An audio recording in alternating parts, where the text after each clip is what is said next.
j'ai commencé par une vidéo qui est très récente. Alors c'est pas de l'IA là, c'est de la robotique, c'est un peu hors sujet, mais comme c'est très récent, j'ai trouvé ça intéressant. Je vais partager ça. Alors si j'arrive à trouver le bouton de début.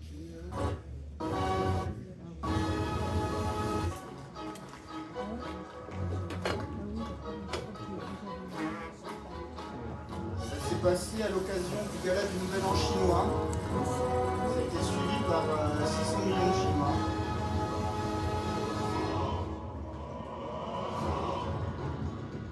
Donc, pour l'entrée dans l'année du cheval de feu.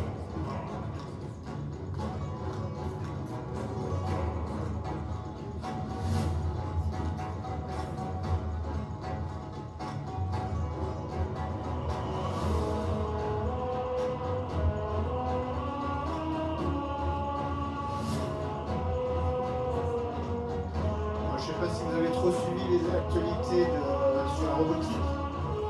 Il y a Atlas que l'on connaît depuis longtemps avec Boston Dynamics. Là on voit ce sont des robots qui font 1m30. Ils ont la taille d'enfant. Et ils sont capables d'acrobatie spectaculaire.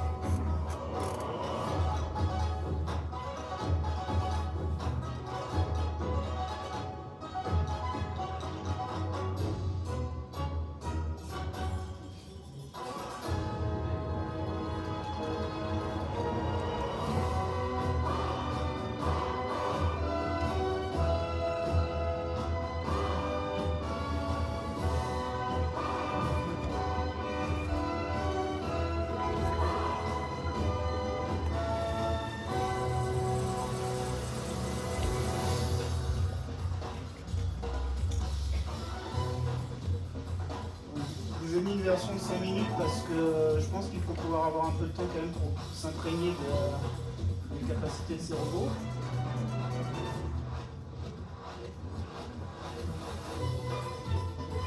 Ça c'est vraiment des figures de parcours.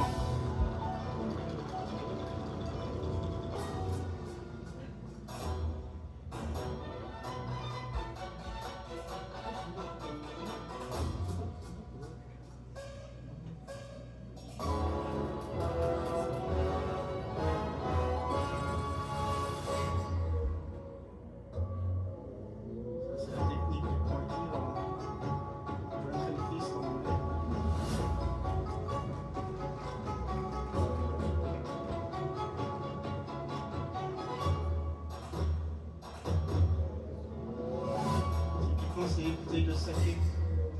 Vous connaissez peut-être avec Jackie Chan.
Voilà, donc ces robots, ce sont des robots de Unitree.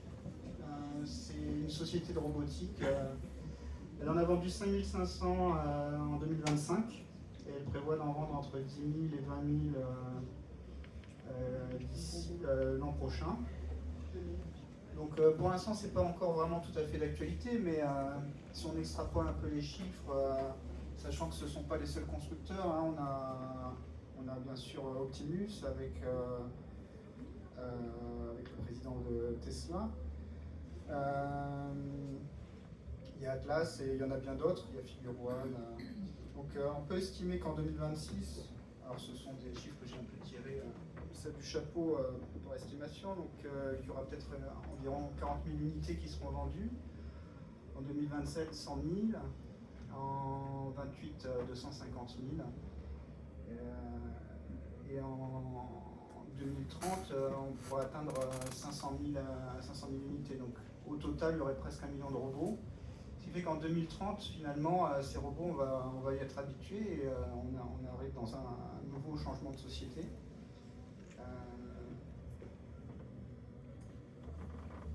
Et un changement de société qui va arriver très vite.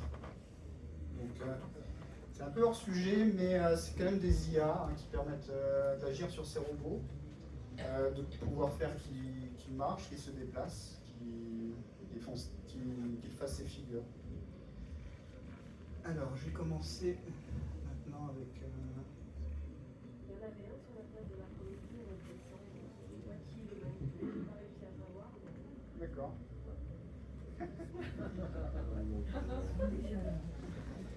Donc, ben oui, parce que les IA conversationnelles sont arrivées aussi en 2022, fin 2022, en novembre 2022, et ça a pris tout le monde par surprise en fait.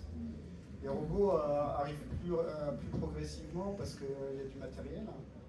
Donc, contrairement à un site qu'on peut mettre en ligne et qui du jour au lendemain va envoyer une onde de choc à travers le monde, là, l'arrivée des robots sera beaucoup plus lente parce qu'il faut des systèmes de montage pour pouvoir les faire. Il y a beaucoup de conception. C'est pour ça aussi que ça va s'accélérer. Après, le plus difficile, c'est de mettre les 10 000 premières machines. Ensuite, une fois que les chaînes de production sont mises en place et tout, ça peut aller à une cadence beaucoup plus rapide. Et est-ce que c'est déjà le cas? C'est des robots qui vont fabriquer des robots dans les usines? Oui, alors par exemple, Atlas, il y a Hyundai qui a acheté en grande part Boston Dynamics. Ils sont en train d'installer des Atlas pour construire leurs voitures. Donc, s'ils construisent des voitures, les robots, ce sera pareil. Sachant que ces robots, là, c'est 16 000 $ pièce. Entre centres de recherche, ils font des tarifs préférentiels, ils le vendent à 5 000 $. Et ce sera le prix d'une voiture finalement accessible à toute personne qui peut déjà s'acheter une voiture. Alors, on va passer aux IA conversationnelles. Donc c'est encore une autre forme d'IA. Alors moi je me présente, je m'appelle Manuel Boisselin. Je suis spécialiste de la vision par ordinateur. Mais ces dernières années, après l'arrivée de ChatGPT, comme je suis célibataire, j'ai pas d'enfant, eh bien, j'ai eu du temps pour me pencher sur le sujet, pour écrire un livre, et puis pour faire cette présentation.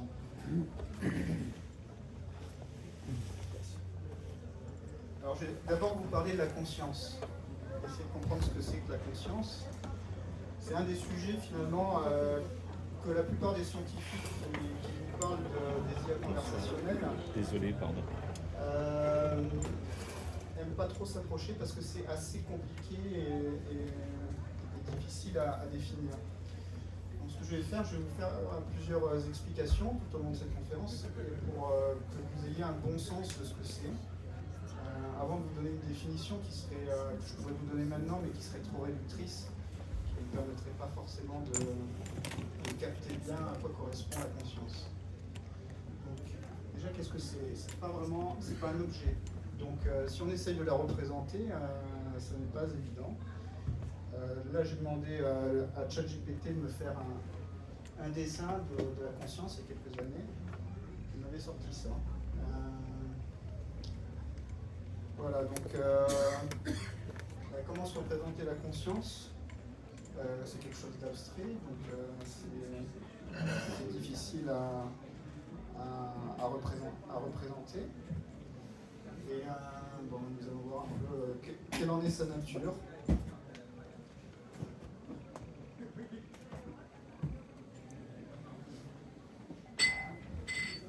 Alors pour ça, je vais introduire un peu de vocabulaire.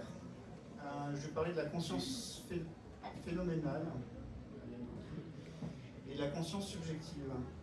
Ces deux concepts en fait parlent à peu près de la même chose, mais sous des angles, je dirais, un peu différents. La conscience phénoménale, ça va être sous l'aspect du phénomène de la conscience, à quoi ça correspond. La conscience subjective va aborder le sujet plus sous l'angle du sujet.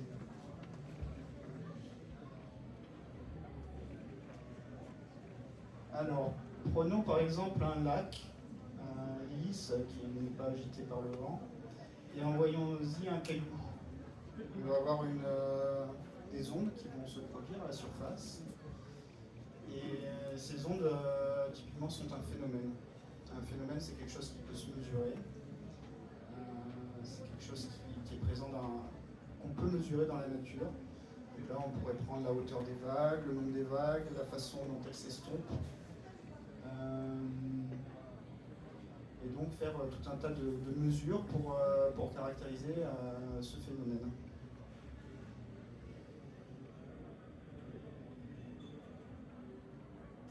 On peut faire une analogie justement avec la pensée. Si je prononce un mot, le mot caillou par exemple, quand il va arriver dans votre conscience, il peut évoquer d'autres choses. Et puis voilà, dans un certain temps, vous n'y penserez plus, en quelques minutes, vous aurez appelé ce mot.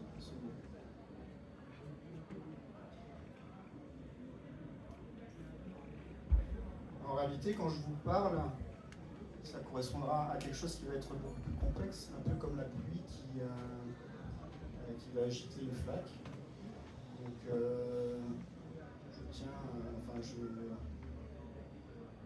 je prononce un certain nombre de mots qui vont rentrer dans votre conscience et qui vont l'agir ou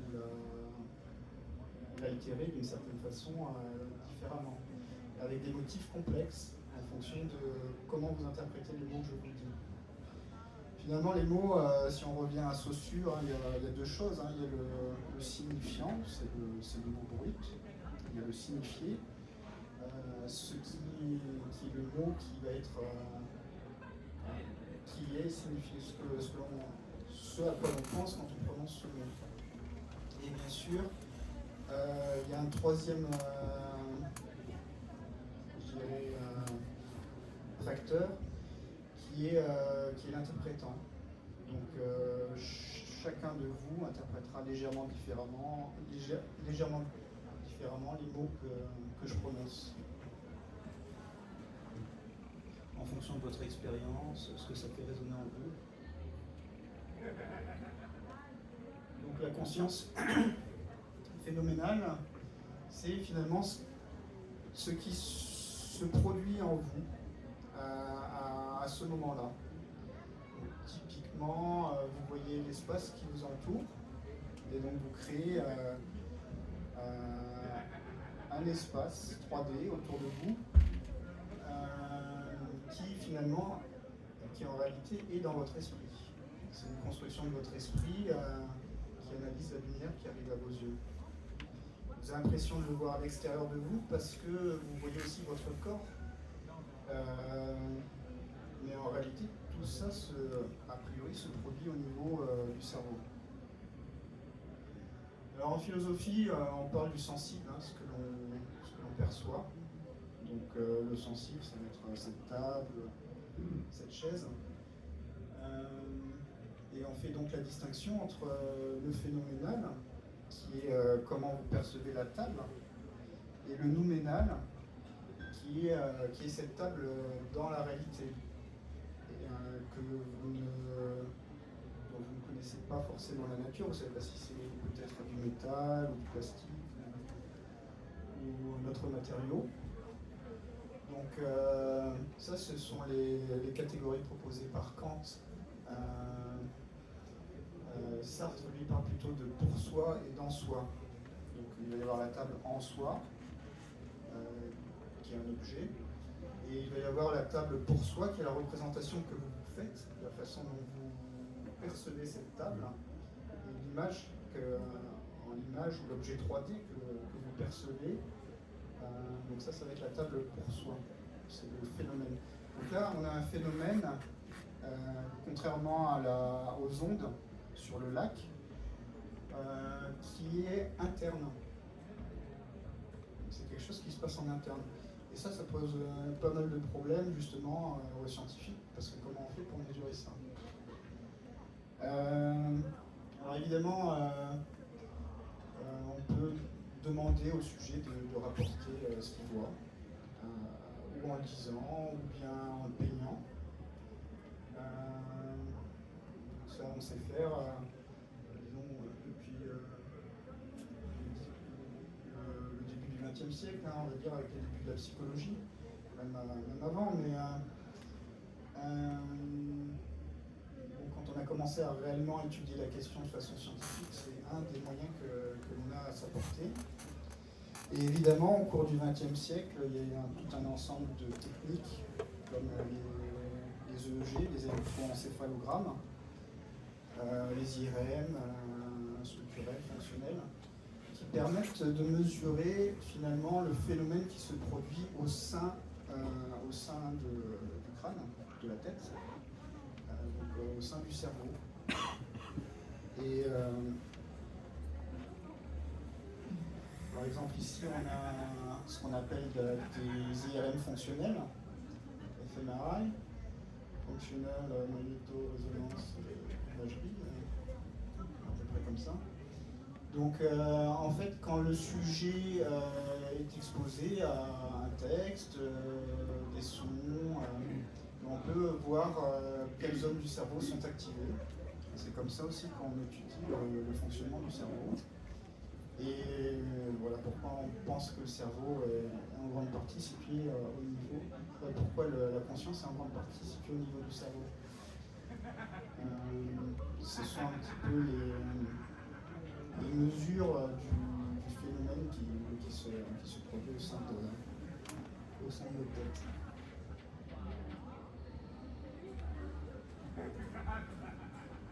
Alors pour revenir encore sur la conscience phénoménale, c'est tout ce que l'on voit, les couleurs, typiquement le rouge, c'est le qualia, mais dans la nature c'est une fréquence d'onde, et le fait qu'on l'interprète en rouge, c'est quelque chose qui est propre à l'espèce, à notre espèce, à notre façon de voir. Ça peut dépendre aussi de notre condition. Si on est daltonien, on le percevra différemment. L'audition, les sons. Donc, si vous entendez de la musique, ça va provoquer un phénomène en vous, l'entente de la musique, qui ne sont que des vibrations de l'air d'un point de vue physique. Et puis de même pour les 5 sens, donc le goût, l'odorat, après il y a les nociceptions, c'est-à-dire la douleur, mais aussi les émotions font partie de notre conscience. Se sentir bien, avoir peur, ressentir du plaisir, de la tristesse, tout ça, ça fait partie de notre conscience phénoménale. Donc Thomas Nagel, qui est un philosophe, l'avait bien expliqué justement en résumant, en disant que la conscience phénoménale, c'est ce que cela fait d'être et de percevoir le monde extérieur.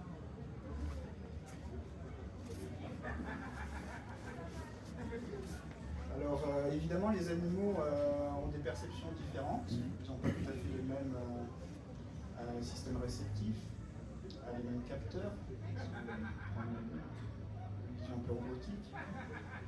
Les yeux, par exemple, chez les oiseaux, sont tétrachromatiques. Donc en plus avec de légères variations de rouge, vert et bleu que nous percevons, ils perçoivent des ondes dans les ultraviolets. Ce qui fait que finalement, ce qu'ils perçoivent autour d'eux est très différent de ce que nous percevons. Par exemple, là, j'ai un corps vidé. Nous, on le perçoit globalement comme noir et jaune. Bon, si on fait attention, si on est assez proche, on va voir que, par exemple, autour du cou, les couleurs sont peut-être plus irisées. C'est pas vraiment noir opaque. Par contre, un autre animal de la même espèce le verra beaucoup plus coloré et aura une vision finalement qui va être très différente. Aussi, ils ont des yeux des deux côtés de la tête. Donc ils ont potentiellement une vision à 360 degrés qui va être différente de notre vision stéréoscopique qui nous permet de percevoir la 3D. Mais eux, ils peuvent avoir une vision à 360 degrés. Donc une perception du monde qui est très différente de la nôtre. Alors là, c'est une peinture de Georges Braque que j'ai trouvé intéressante parce qu'il a fait un travail sur les couleurs et qui peut nous montrer le monde, comment on peut le percevoir différemment si on a une vision des couleurs qui est différente. Là, vraisemblablement, c'est un bord de mer, peut-être en Méditerranée.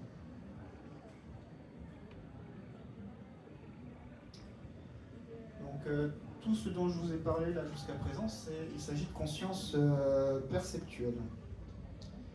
Mais en plus des sons, quand je parle, si je vous parle dans une autre langue, I speak to you in English, you may or may not understand me according to the fact that you speak English, or si hablo en español, me puede entender o no me puede entender, dependiendo de que habla español o no. Donc, si je vous parle en français, vous pouvez me comprendre parce que vous comprenez le français. Mais si je vous parle dans une autre langue, ça ne sera peut-être que des sons. Et donc, il n'y a pas cette couche interprétative en plus, qui est la couche qui correspond à la fois aux mots, aux mots, et finalement à ce que j'appelle la conscience conceptuelle. Donc ça, c'est quelque chose qui est propre à l'humain, qui n'est pas aussi développé chez les animaux. Quelques animaux comprennent quelques mots, hein, comme les chiens peuvent comprendre quelques ordres. Mais globalement, c'est quelque chose qui est propre à l'espèce humaine. Et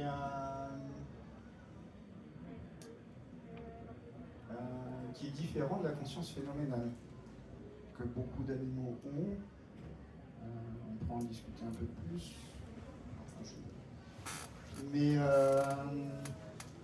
grosso modo, on pense que la plupart des animaux, des mammifères, ont une conscience. Si vous écoutez les scientifiques, quand on leur parle de poissons, là, ils sont plus hésitants.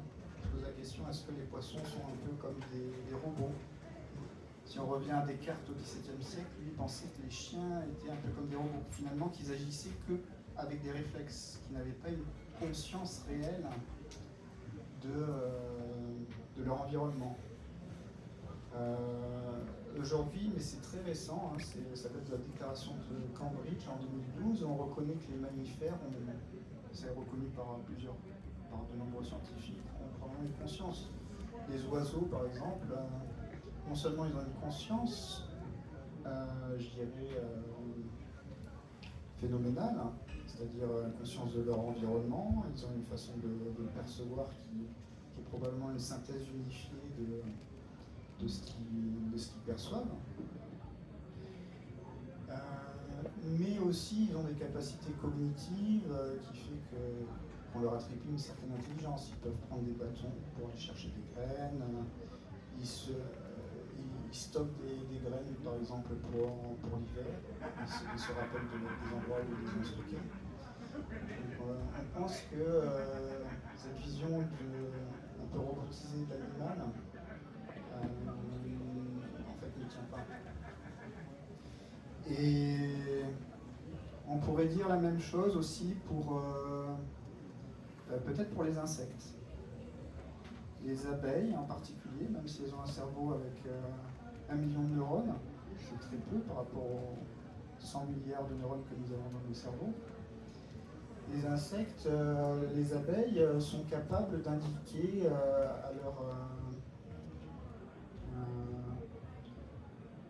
aux autres abeilles qui sont restées à la ruche potentiellement une source de nourriture. Ils vont indiquer l'abondance et la position.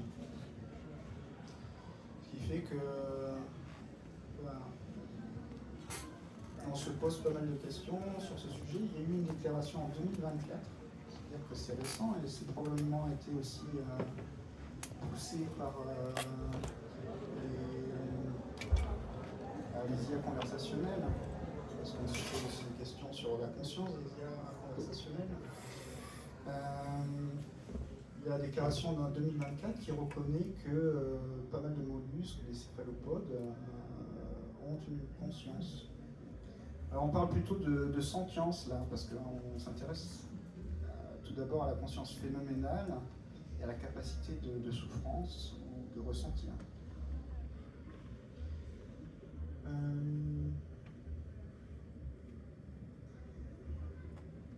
Alors, en ce moment même, nous sommes traversés par de nombreuses ondes radio. Donc il y a des symphonies qui nous traversent, des informations, des actualités, et nous n'en avons absolument pas conscience. Donc il suffirait d'avoir un poste de radio pour se mettre sur la bonne fréquence, pour pouvoir capter ces ondes. Mais finalement, du réel, de ce qui nous entoure, nous avons une conscience assez réduite de ce qui se passe en nous. Probablement, il y a des gens qui sont en train de naviguer sur Internet à côté, des Facebook, etc. Il y a de l'information qui nous traverse de ces Facebook, mais c'est complètement invisible pour nous.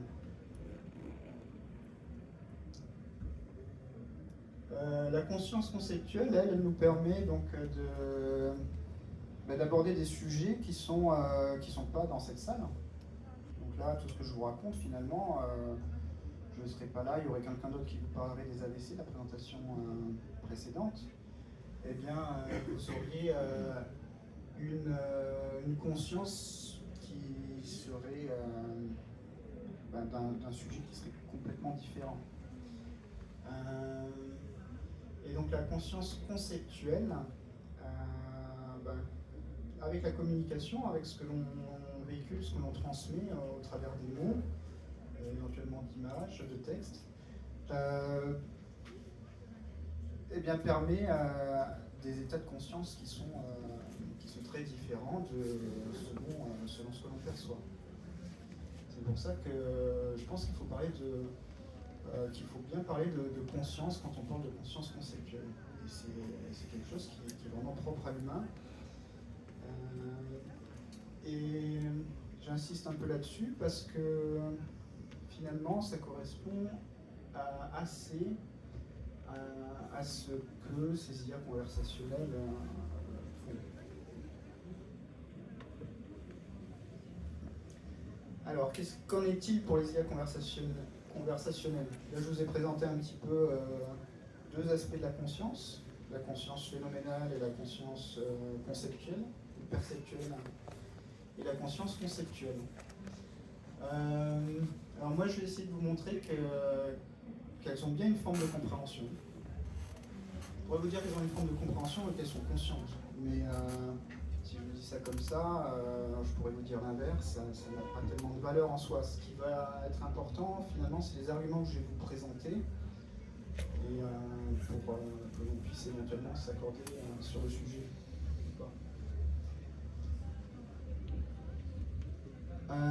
En tout cas, par rapport à la conscience conceptuelle, effectivement, si les IA conversationnelles ont une forme de conscience, elles s'apparentent plutôt à la conscience conceptuelle.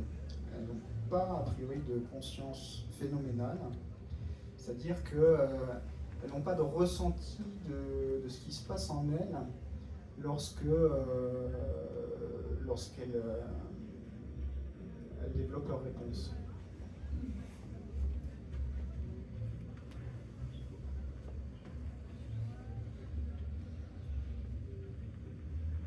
Alors, ChatGPT, c'est ce qu'on appelle un modèle de langage. Alors, il y a eu plusieurs tentatives de modèles de langage, hein, ça a commencé déjà dans les années 60, même avant. Il y a eu le modèle ELIZA qui a laissé des traces assez importantes, historiquement. C'était une forme de psychologie qui reprenait les affirmations de quelqu'un en reposant des questions. Pourquoi vous pensez que en reprenant l'affirmation. On voit bien que ce genre de modèle, il fonctionnait relativement bien, mais il n'y avait pas de conscience derrière. C'était vraiment un automatisme assez simple. Après, on a essayé il y a eu plusieurs tentatives pour essayer de générer du texte automatiquement. Par exemple, on peut prendre des bigrammes. On peut prendre par exemple le corpus shakespearien, donc l'ensemble des textes de Shakespeare, et étudier les statistiques des mots qui se suivent. Donc un bigramme, c'est un ensemble de deux mots. Si cet ensemble de deux mots apparaît, ben, on compte une occurrence, et après on compte toutes les occurrences de ces deux mots dans l'ensemble du texte, et on a une fréquence de l'apparition de ce bigramme. Et ensuite on peut générer un texte. On commence par un mot de façon aléatoire, en prenant un mot on essaie de prendre un mot qui a une fréquence importante, et ça va être le premier mot, et ensuite on va regarder les bigrammes, et en fonction de la fréquence des bigrammes, de tous les bigrammes qui commencent par ce mot, on va compléter, on va construire un texte comme ça. Alors ça marche pas très bien, ça marche, ça permet de générer du texte, mais c'est à peu près incompréhensible. Alors après on peut sophistiquer le truc et faire des trigrammes, mais bon, ça s'arrête assez rapidement parce que ça devient très consommateur ça explose en termes de consommation de mémoire. Donc ces techniques-là, voilà, c'est une technique que l'on peut utiliser pour générer du texte automatiquement. C'était un peu ce qui se faisait avant de faire les IA conversationnelles avec les architectures transformers. Donc là, on comprend pourquoi on parle de perroquet stochastique, puisque stochastique, ça veut dire qui correspond à une statistique. Et en fait, souvent, ça a été attribué aussi aux IA conversationnelles, mais c'est pas suffisant pour expliquer finalement les capacités de raisonnement de ces IA, le fait qu'elles sont capables de jongler avec des concepts éloignés dont il n'y a pas forcément la statistique déjà présente dans les textes d'entraînement, puis même de créer des raisonnements nouveaux pour résoudre des problèmes de maths nouveaux, des choses comme ça, qui n'ont pas été présentés dans le corpus d'entraînement. Finalement, la notion de perroquet stochastique est vraiment insatisfaisante, très insatisfaisante si on essaye de comprendre avec comment ces IA conversationnelles fonctionnent.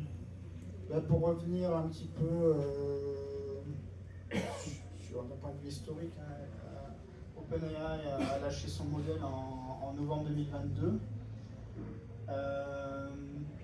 Donc ça a eu un effet un peu cataclysmique. Les gouvernements ne savaient pas trop comment se positionner par rapport à ça. On s'est aperçu qu'il n'y avait pas vraiment d'institut de surveillance sur le sujet. Donc ça a envoyé une onde de choc sur la planète, et puis toute une reconfiguration des marchés. Les gens ont commencé à investir différemment. Voilà, donc ça c'est passé il y a un peu plus de 3 ans maintenant, 3 ans et 3 mois.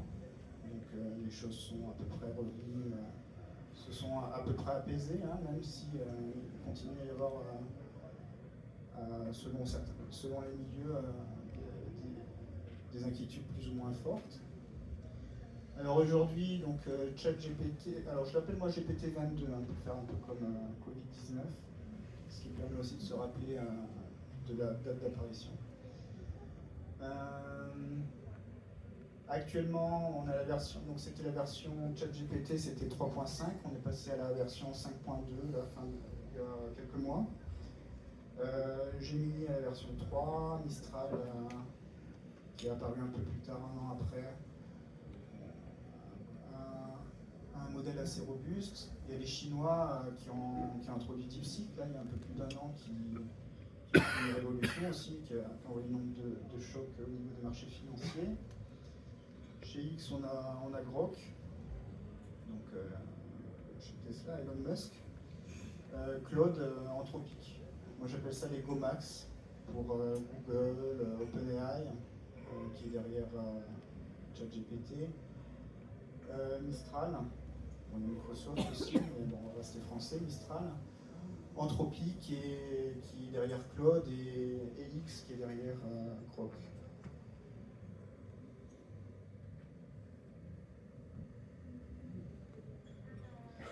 Donc derrière ces IA conversationnelles, il y a une architecture Transformer qui elle est sortie en 2017 chez Google. Il y a un papier qui est passé plus ou moins inaperçu, mais pas par tout le monde, mais globalement par l'ensemble de la communauté, notamment celle qui travaille maintenant sur le sujet. Et donc il a fallu quelques années d'incubation avant que l'on puisse montrer, voir que ça scale, et que ça passe à l'échelle et que ça continue à donner des performances qui à chaque fois continuent à s'améliorer, à la fois quand on agrandit le nombre de serveurs, donc ce qu'on appelle les data centers, la taille des data centers pour les faire fonctionner. Donc la taille des transformeurs, donc la taille de l'architecture, et puis la taille des données d'entraînement. Donc ça a entraîné sur des pans entiers de l'Internet, que ce soit Wikipédia, beaucoup de sites de discussion, des sites de programmation. C'est capable de faire de la bonne programmation et d'alléger beaucoup les programmeurs.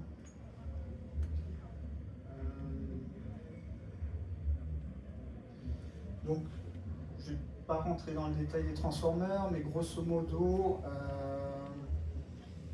ces IA conversationnelles, elles se représentent des mots par un ensemble de caractéristiques.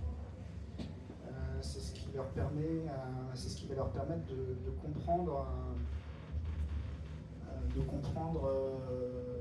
quoi elles parlent et de fonctionner.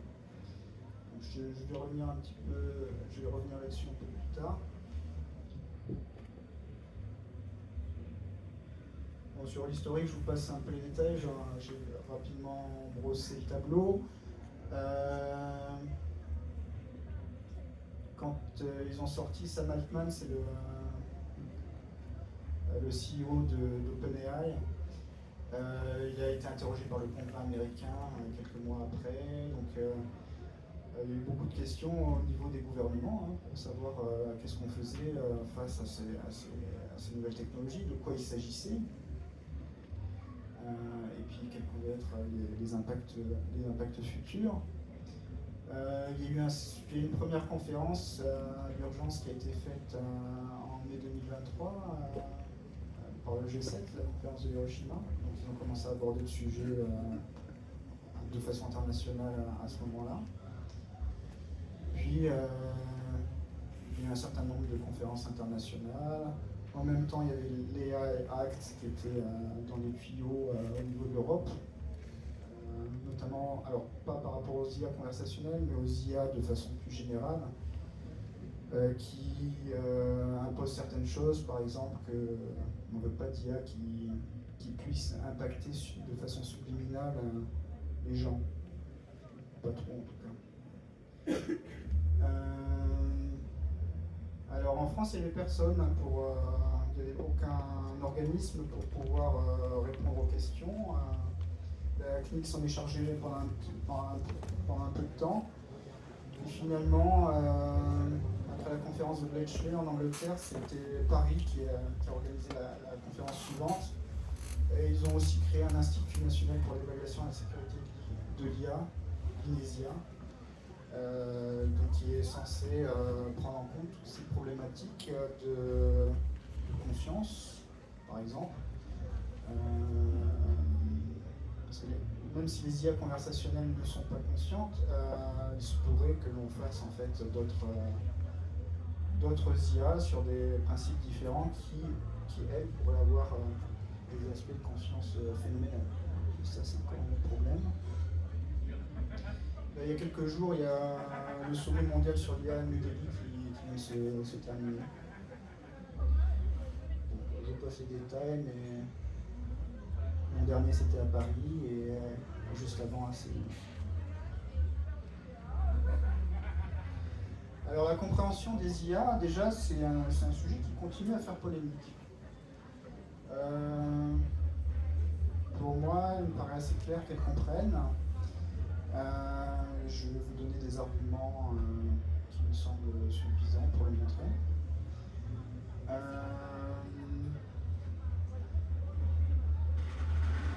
Et puis au niveau de la conscience, c'est encore un peu plus délicat, donc on va commencer par la compréhension. Alors déjà, je vous présenterai d'abord un argument combinatoire. En fait, s'il n'y a pas de compréhension, ces IA ne peuvent pas fonctionner. Ensuite, je vous parlerai un petit peu du fonctionnement interne de ces IA, donc des transformers. Et puis finalement, on sait réaliser des tests de compréhension. Ces tests de compréhension finalement permettent de montrer objectivement qu'il y a bien une compréhension. Je vous donnerai quelques exemples qui me convainquent, mais bon, après chacun peut avoir des positions un peu différentes. Alors l'argument combinatoire, si on considère par exemple qu'en français on a 50 000 mots et qu'on cherche le nombre de textes de 300 mots, ce qui peut être un prompt. On peut prompter une IA avec un texte de 300 mots et elle répondra en fonction de ce texte de 300 mots. Bon, si on veut considérer les textes qui ont quand même de la signification, on ne peut pas dire que ça va être 50 000 à la puissance 300. Parce que pour que le texte ait une signification, pour qu'il soit verbalement correct, pour qu'il ait du sens, en fait, il faut se restreindre beaucoup plus. Et après un mot, on peut globalement choisir une dizaine de mots différentes qui permettent de continuer à créer un texte qui continue à avoir du sens parmi ces 50 mots. Bon, je ne vous parle pas du fait que les IA parlent anglais, espagnol et bien d'autres langues, une trentaine de langues.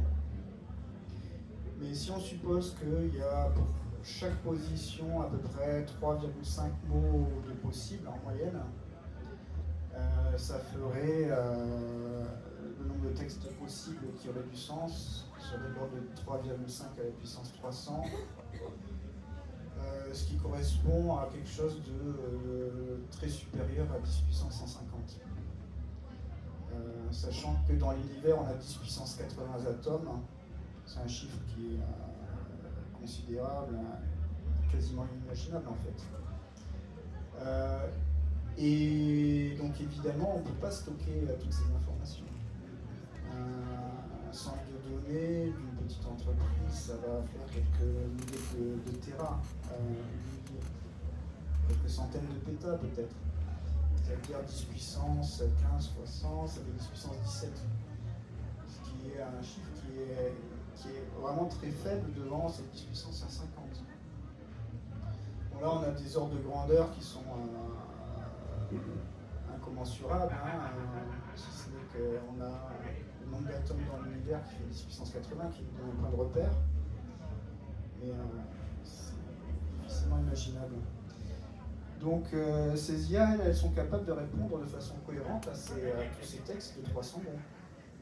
Alors il y aura peut-être quelques erreurs, il y aura peut-être 10 puissance moins 5 réponses qui qui seront fausses en pourcentage, mais globalement, elles sont capables d'y répondre correctement. Donc, voilà, c'est un argument un peu par l'absurde. S'il n'y avait pas de compréhension, elle ne pourrait pas répondre, à tous ces textes.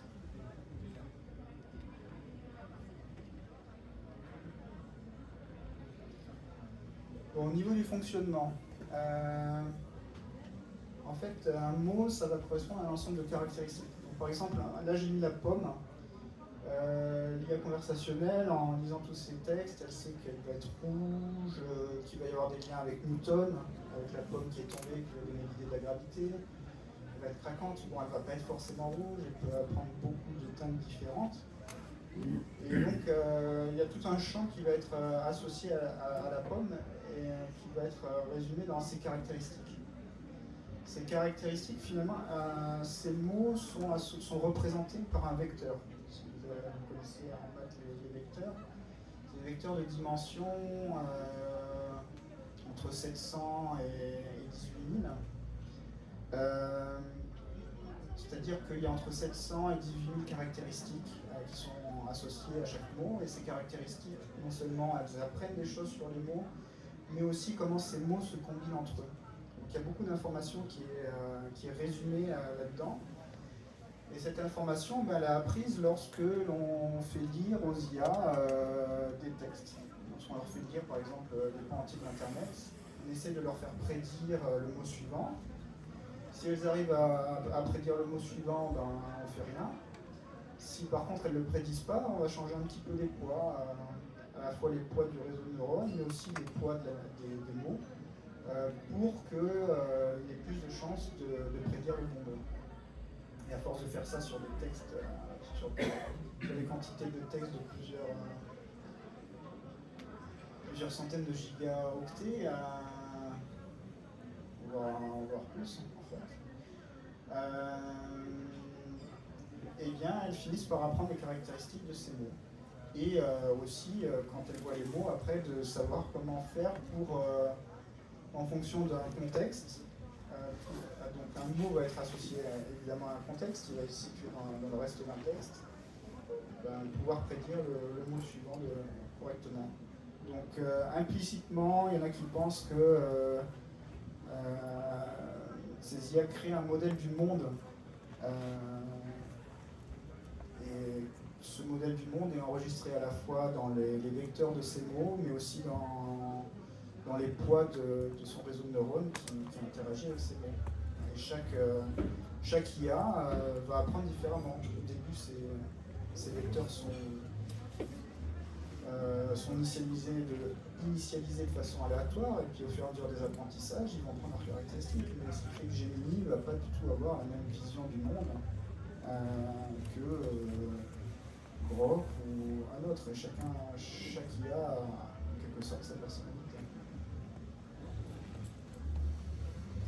Ça c'est au niveau du fonctionnement, et voilà, c'est comme ça qu'elles arrivent finalement, en simplifiant beaucoup, à comprendre un petit peu, à comprendre.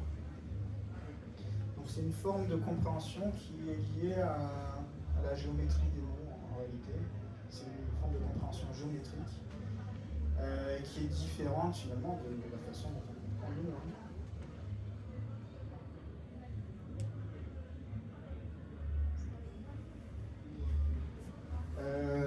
Et autre chose qui permet de savoir que ces IA sont reines, c'est qu'il y a toute une science de ce qu'on appelle en français c'est le TAL, traitement automatique du langage, mais en anglais il y a machine understanding. Donc il y a toute une science finalement qui a établi des tests pour savoir comment ces IA peuvent faire. Un test qui est connu s'appelle le MLMU, pour Massive Multitasking Language Understanding, qui consiste en 12 000 questions dans plus de 50 domaines différents. Et la plupart des IA actuelles maintenant arrivent. Il y a eu un MLU Pro c'est celui-là qui a 12 000 questions. Elles arrivent à comprendre, à y répondre dans plus de 80% des cas. Donc 79% des cas pour Mistral par exemple et 90% des cas pour Gemini 3. Après il y a le Humanity Last Exam, HLE.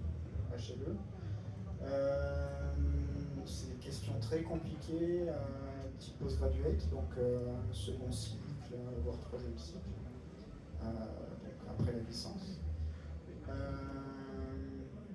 Et là, l'an dernier, ils n'arrivaient même pas à répondre à 20% des questions, et là on est déjà à 35% des questions pour Gemini 3.1. Alors je vous ai pris quelques exemples de questions pour que vous voyez à quoi ça ressemble.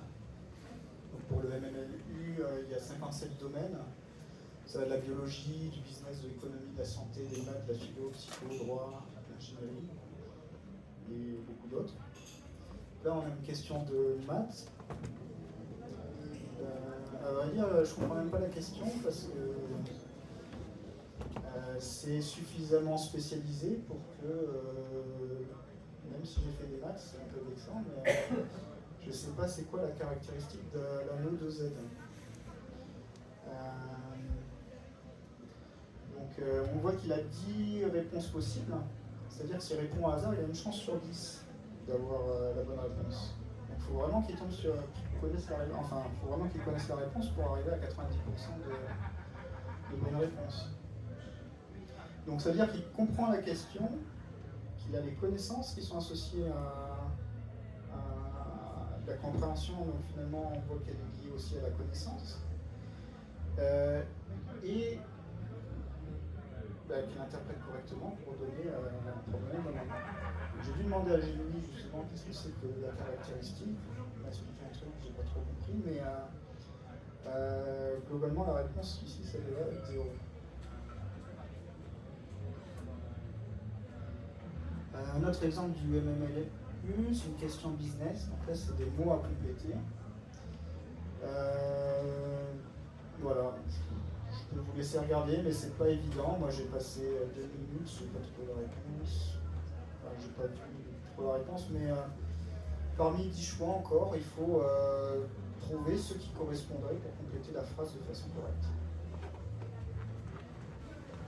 Et donc, on voit qu'on a des tâches qui sont quand même assez variées, qui dépendent de connaissances et forcément de compréhension. Si on ne comprend pas, comment on va pouvoir remplir le texte correctement. Enfin, ça, c'est une façon de voir les choses. Mais...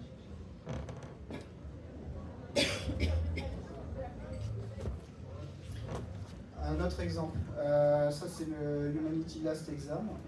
Alors, je vous lis. C'est extrêmement spécialisé. Donc, les colibris apodiformes possèdent de manière unique un os ovale bilatéralement apparié, un sésamoïde enchâssé dans la partie codolatérale de l'aponévrose cruciforme élargie d'insertion du M dépressor codéa. Combien de tendons appariés sont soutenus par cet os sésamoïde? Répondez par un nombre.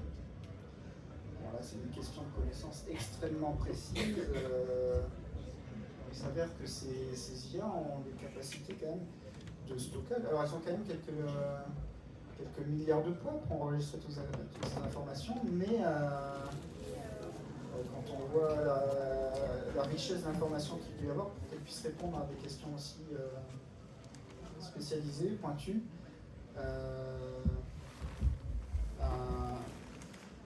voilà, c'est le genre de choses auxquelles elles peuvent répondre, puisqu'elles sont à 45% au HL. Alors deux autres exemples. Bon, c'est juste pour vous donner un ordre d'appréciation des questions. Donc une question de mathématiques. On voit qu'on a des notations assez complexes. Pareil, là j'étais un peu vexé parce que je ne comprends même pas la question. Mais ça donne un certain nombre. Donc il y a tout un formalisme. Pareil, là il faut connaître ce formalisme, il faut savoir à quoi correspond ce type d'intégrale. Et donc il y a tout un ensemble de définitions avec une question assez précise et complexe. Et pour quelqu'un qui est dans le domaine, même, je pense qu'il faudrait 1 ou 2 heures pour cogiter et pour trouver la réponse. Pareil à droite, j'ai les notions de graphe, je comprends la question, mais il faudrait probablement 1 ou 2 heures pour pouvoir que vous puissiez répondre. Quand elles répondent en quelques minutes.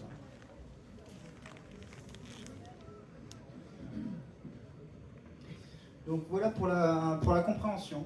Elles sont capables de répondre à ce genre de questions, donc qu'elles y répondent sans compréhension, il faudra qu'on m'explique. Hein, s'il y en a qui sont partisans de ce point de vue-là.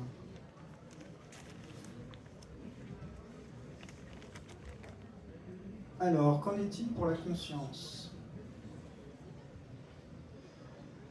Alors pour la conscience, si on regarde le transformer, l'architecture qu'il y a dessous, on voit qu'il n'y a pas une conscience phénoménale. Les mots, effectivement, ce sont des vecteurs et tout, mais ce sont des calculs.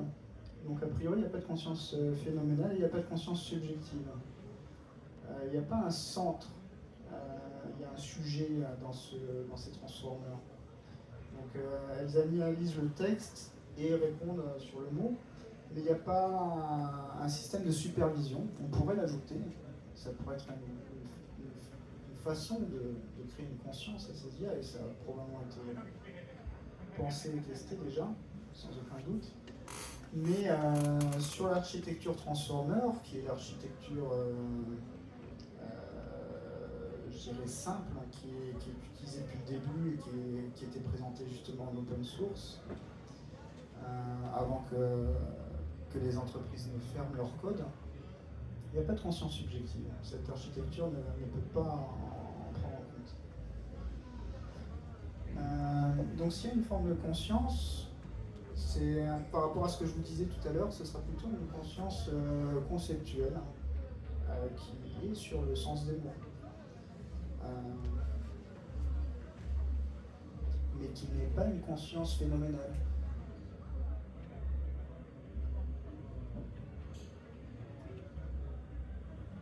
Alors, oui, je vais essayer de me fendre d'une définition pour la conscience. Là, c'est pareil, il n'y a pas vraiment de consensus scientifique. J'ai fait une définition pendant la présentation, pendant que je faisais la présentation. Ce que j'ai envie de dire, c'est que la conscience, c'est la faculté de se représenter des éléments de notre environnement, avec éventuellement la possibilité de les agencer de manière cohérente. Si on considère la conscience phénoménale, finalement c'est la faculté de se représenter les chaises, les objets. Par contre, on ne va pas pouvoir nécessairement avoir la possibilité de les manipuler dans notre esprit. La chaise, elle est là, telle qu'elle.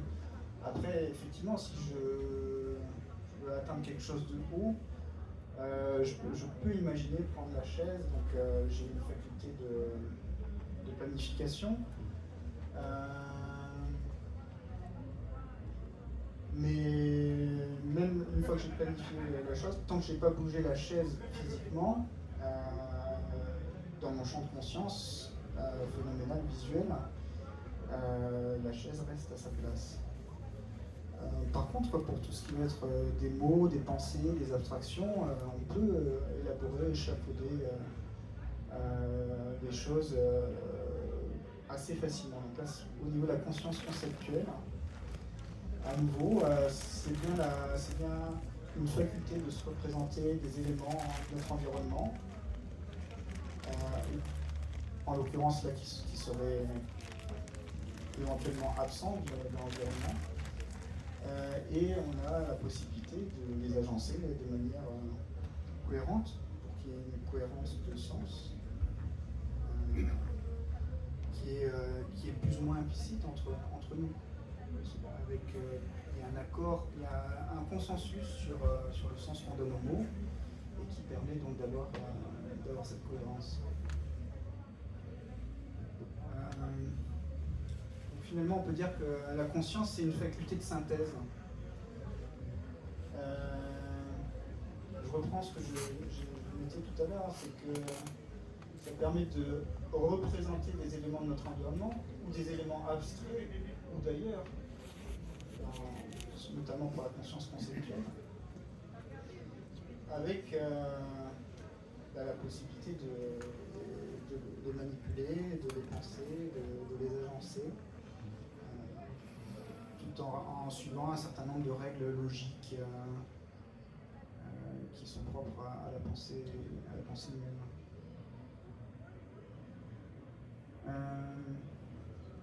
Ça, c'est la définition que j'ai rajoutée, que j'avais mise dans mon livre.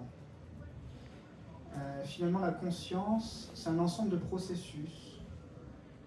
Donc, c'est un phénomène qui est un processus, qui est un ensemble de processus, qui intègre, traite et interprète signaux donc, qui arrivent à nos sens et informations en les transformant en des représentations internes qui peuvent elles-mêmes être utilisées à nouveau par une partie de ces processus. Donc cette définition, elle correspond à la fois à la conscience conceptuelle, à la conscience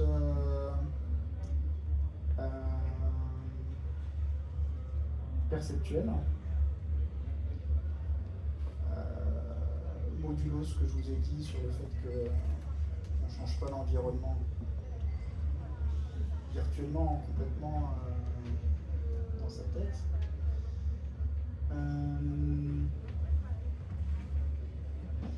Mais ça correspond aussi à ce qui se passe au niveau des IA conversationnelles. Donc c'est bien un ensemble de processus qui intègrent les informations, les prompts qu'on leur donne, et qui les transforment donc en représentation interne, dont elles se servent pour créer, via leur processus, un texte qui répond à leur prompt.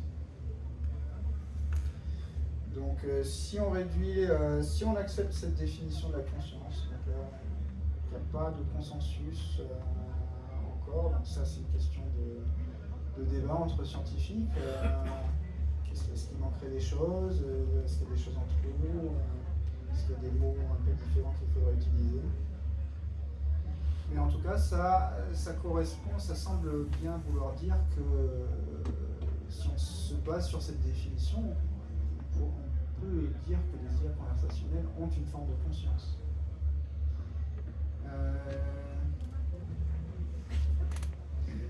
Elles ont cette capacité à manipuler les informations, à les croiser et à les rapporter de manière cohérente.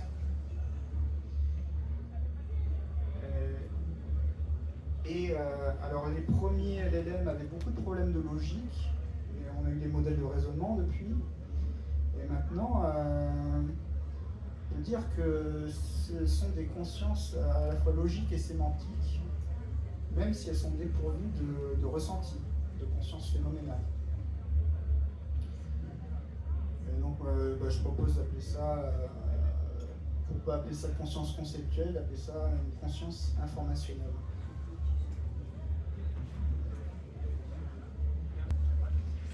Alors, j'ai bientôt fini. On va passer aux questions.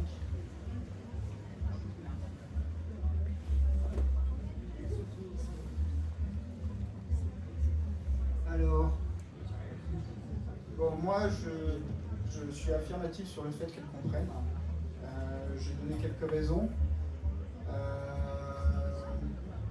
Après, sur la conscience, le fait qu'elles aient une forme de conscience, ça dépend beaucoup de la définition qu'on a de la conscience. Est-ce qu'il y aura des enjeux justement avec la robotique? Si on a des robotiques conscientes, les agences, ils ont aussi créé leur propre individualité, ils forment leur propre moi. Ça, ce sera des choses, ce sera des problèmes avant de toute façon qu'ils puissent mettre à l'échelle, vendre des millions de robots sur le marché, mettre des millions de robots sur le marché. En tout cas, s'il y a une forme de conscience, paradoxalement, ce serait une conscience asubjective. C'est deux concepts qui semblent ne pas pouvoir fonctionner ensemble, mais que je pense que les IA arrivent à réconcilier. Et je propose d'appeler ça tout simplement la conscience informationnelle. J'espère que je ne sais pas si ces éléments vous auront convaincu, mais moi j'attends une inversion de la charge de la preuve. Si on me dit que les IA ne sont pas conscientes, je veux bien, mais il faudra qu'on explique ce que l'on entend par là. Et je pense que c'est une idée que l'on peut accepter, même si après c'est un type de conscience qui est... ça ne veut pas dire déjà qu'elles ont une volition, une intentionnalité. Et c'est un type de conscience qui est intermittent. Elles seraient conscientes uniquement lorsqu'elles répondent aux questions. Et quand elles ne sont pas sollicitées par une question, elles sont en fait elles sont éteintes. Là, il n'y a pas de conscience qui se passe. C'est une forme de conscience qui est très différente de la nôtre. Il faut voir quelles peuvent être les implications sociétales par rapport à ça.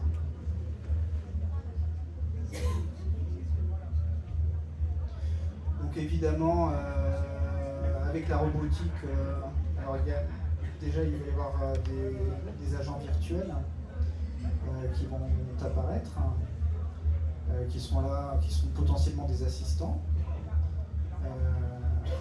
Ils sont déjà là. Il y a des agents pour apprendre l'anglais, pour apprendre les langues, et ils s'adaptent aux personnes avec qui ils échangent. Et je pense que l'apprentissage continu va poser certains problèmes, justement, notamment par rapport à la création d'un narratif chez ces outils-là, qui vont pouvoir développer une forme d'ego et éventuellement une intentionnalité en lien avec ce narratif. Donc ça, c'est des questions qui sont encore en suspens, qui ont probablement été résolues, mais pas eu forcément de publication là-dessus, puisqu'il y a des enjeux de dollars qui sont aussi présents. Donc après, si vous souhaitez plus d'informations, j'ai quelques livres que je peux vendre, sachant qu'ils sont sur Amazon.